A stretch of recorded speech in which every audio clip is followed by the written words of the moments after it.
కాంగ్రెస్ ప్రభుత్వం అనుసరిస్తున్న ప్రజా వ్యతిరేక విధానాలపై డిప్యూటీ మేయర్ సునీల్ రావు మండిపడ్డారు.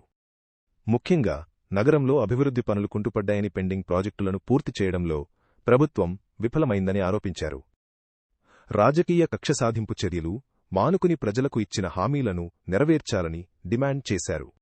మున్సిపల్ నిధుల వినియోగంలో పారదర్శకత ఉండాలని, లేని పక్షంలో ప్రజల పక్షాన పెద్ద ఎత్తున ఆందోళనలు చేపడతామని ఆయన ఈ సందర్భంగా హెచ్చరించారు. బండి సంజయ్ గారి విషయంలో ఎవరైనా చౌకబారు విమర్శలు చేస్తే, చౌకబారు మాటలు మాట్లాడితే తప్పకుండా కూడా తగిన రీతిలో స్పందించడం జరుగుతుంది.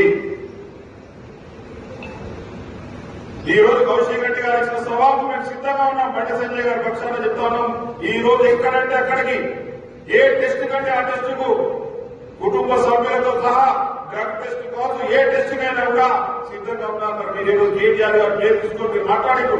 మరి మీరు ఏం చేయాలంటున్నా ఒకరితో పుచ్చుకుంటారా? పుచ్చుకుంటే స్థలము ఎక్కడ ఏ గుడి అని చెప్పి నిర్ణయం చేసి చెప్పాల్సిందే ఒకటి సవాల్ చేస్తాం.